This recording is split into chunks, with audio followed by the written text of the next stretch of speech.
Fahamu kwa nini wazee wa zamani waliishi kwa miaka mingi. Sababu kubwa ambazo zinazoeleza kwa nini wazee wa zamani waliishi kwa miaka mingi ni mchanganyiko wa maisha yao, lishe na mazingira walioishi. Sasa leo nitakuelezea sababu kuu. Kwanza ni lishe asili isiyo na kemikali.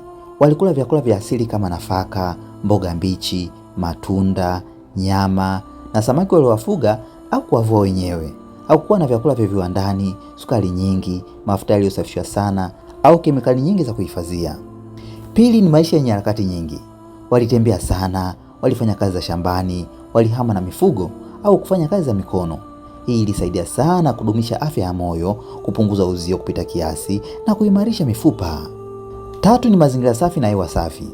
Hakukuwa na uchafuzi mkubwa wa hewa, plastiki, kemikali na moshi wa magari. Walipumua hewa safi na kuishi karibu na asili. Nne ni matumizi ya asili na mimea.